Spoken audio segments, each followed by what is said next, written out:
ይሄን እውነት አስኪዩት። አንድ ሙስሊም በአንድ ሙስሊም ላይ 6 ሐቅ አለው አሉ። የመጀመሪያው ረዱ ሰላሚ ሰላምታን መመለስ ነው። ሰላም አለይኩም ስትባል ወአለይኩም ሰላም በል። አንዳንዱ ራሱን ላይ ያሳድግና ደረቱን ያሳብጥና በቃ ልቡን ላይ አድርሶ የኛ ጀማ አይደለም፣ እኛ ሰፈር አይደለም፣ እኛ ቀበሌ አይደለም። በእስላም እንደዚህ የለም። ሙስሊም አሰላሙ አለይኩም ካለ ወአለይኩም ሰላም ማለት ግዴታ አለብህ፣ ልትመልስ ይገባል። ሌላኛው ደግሞ አለ ሰላም አለይኩም ሲባል ከሆኑ ሰዎች ጋር ከሆነ ያፍርና ሃይ ፒስ ነው ሰላም ነው ይላል። ላኢላሃ ኢላላህ አሰላሙ አለይኩም እየተባልክ እንደዚህ ትላለህ። ይሄ እኮ የጀነት ሰላምታ ነው፣ ከአላህ በኩል የመጣ እኮ ነው። አሰላሙ አለይኩም ስትል 10 ሐሰና አለ። ወራህመቱላህ ከጨመርክ 20 ይሆናል። ወበረካቱ ከጨመርክ 30 ይሆናል። ሱብሃንአላህ በቀን 20 ወንድሞችን አሰላሙ አለይኩም ወራህመቱላሂ ወበረካቱ ስትል አስበው ስንት አለ? ነጋዴዎች 20 ሲባዛ በ30 ስንት? 600 ሪያል ይሰጣል። እሺ ሪያል አነሰ ዶላር ይሰጣል ቢባል ለሰላምታው እንገዳደላለን አይደል? አላህ ዘንድ ግን ከዚህ የተሻለ ነው። ሐሰናት ነው፣ ትልቅ ምንዳ ነው። የመጀመሪያው ሰላምታን ማቅረብ ነው። ሁለተኛው ወኢያደቱል መሪድ በሽተኛን መጠየቅ ነው። የታመመን መጠየቅ ትልቅ ደረጃ አለው። ጠዋት ገብተህ ከጠየቅከው እስኪመሽ ድረስ 70,000 መላእክት ላንተ ዱዓ ያደርግልሃል። ማታ ከጠየቅከው እስኪነጋ ድረስ 70,000 መላእክት ዱዓ ያደርግልሃል። አላሁ አክበር። ደረጃው ወትባኡል ጀናኢዝ የሞተው እንደሆነ ጀናዛውን ልትሸኝ ልትከተል ይገባል። ጀናዛ ላይ ስትሰግድ አንድ ትልቅ ተራራ የሚያክል ምንዳ አለ አሉ። ከቀበርከው ደግሞ የሁለት ትላልቅ ተራራ ልክ ጀበል ኡሁድን እንደሚያክል ትላልቅ ተራራ ምንዳ አለ አሉ ነብዩ ሰለላሁ ዐለይሂ ወሰለም። ሶስተኛው ወኢጃበቱ ዳዕዋ ጥሪ ከጠራ ጥሪውን ተቀበለ ልትል ይገባል።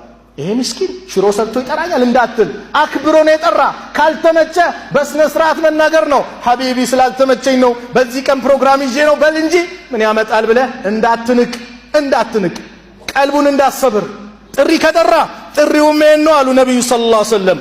አምስተኛ ወተሽሚቱል አጢስ ያስነጠሰን ሰው ማስደሰት ማለት ሲያስነጥስ አልሐምዱሊላህ ሲል የርሐሙከላህ አየህ ለአላህ ምስጋና ይገባው ሲል አላህ ይዘንልህ አልከው። የህዲከላህ ወይስሊ ባለህ አላህ ይምራ ልቦናንም ደግሞ ያዝዳልህ። ሱብሃንአላህ ምን የመሰለ ዱዓ ነው። ስድስተኛው ወይዘስተንሰሐከ ፈንሰሕ ለሁ ምከረኝ ካለ ምከረው። ስትመክረው በሰው ፊት እንዳትመክረው። ሰው በሰው ፊት አይመከርም።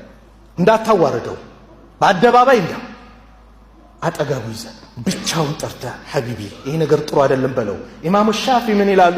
በሰው ፊት የምትመክረኝ ከሆነ መከርከኝ አልልህም አዋረድከኝ ነው ብለዋል። ሌላው አንድነትን ያጠናክር ውዴታችን፣ ግንኙነታችን፣ አንድነታችንን ለጥቅም እንዳናደርግ፣ ለዘር እንዳናደርግ፣ ለስልጣን እንዳናደርግ ለአላህ ብቻ እናድርግ። ለኔው መልቂያማ ፀሐይ ስንዝር ቀርባ ሰዎች በላባቸው በሚጥለቀልቁበት ሰዓት ለመዳን ወንድማማችነታችን ለሱ እናድርግ። ለጥቅም ከሆነ ጥቅሙ ሲያልቅ የኛ ወንድማማችነት ያልቃል። የታወቀ ነው። ለአላህ ነው ለሌላ አይደለም። ነብዩ ሰለላሁ ዐለይሂ ወሰለም ምን አሉ? ሰላሱ መን ኩነ ፊሂ ወጀደ ቢሂነ ሐላወተል ኢማን። ሶስት ነገር ውስጥ ያሉለት የኢማንን ጥፍጥና ያገኛል።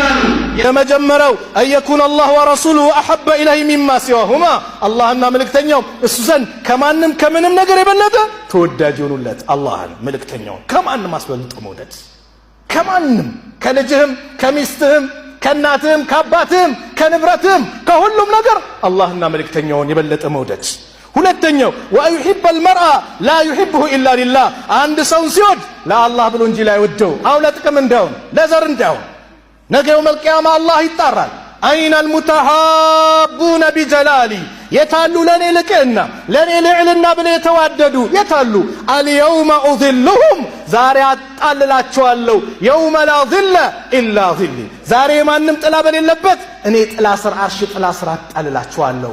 ሰዎች ነፍሲ ነፍሲ በሚሉበት በሚጨናነቁበት ሰዓት ለአላህ ብለው የተዋደዱ ውዴታችን ለአላህ ነው ወይስ ለምንድን ነው?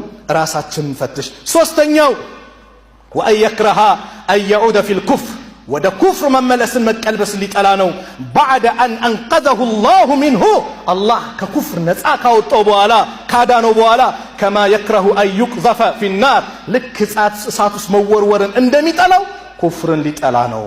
ወኢዛ ቁሪየ አልቁርአኑ ፈስተሚዑ ለሁ ወአንሲቱ ለዓለኩም ቱርሐሙን